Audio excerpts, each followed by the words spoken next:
I should get a 7 because after course this subject I can get a critical reflection of ICT during all the primary education environment. I also learned how to design multimedia resources useful in a class and how to implement them in a classroom of primary education. The subject also opened my mind in the use of technologies in a classroom.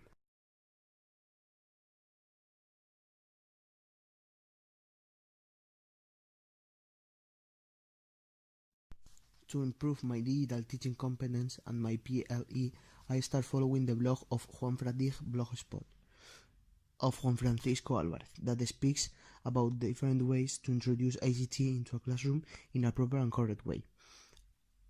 Another way of improving my digital teaching competence is following the blog of David Alvarez eaprendizaje.es, in where he speaks about learning using new technologies.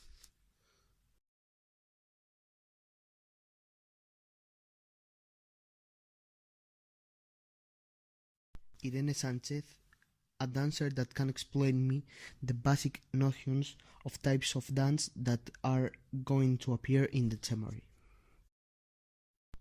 Alfonso Fuentes is a computer engineer that could explain me about the creation of web pages required for the TIDA.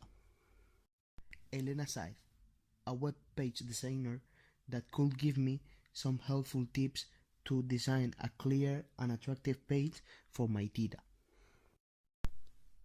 Álvaro Méndez, teachers in practice in a school that includes pupils with motor difficulties that could explain me the limitations of the pupils in a dance environment. Jorge Consuegra, with his degree in CAF, he could teach me about useful warm-ups to avoid pupil injuries during the activity.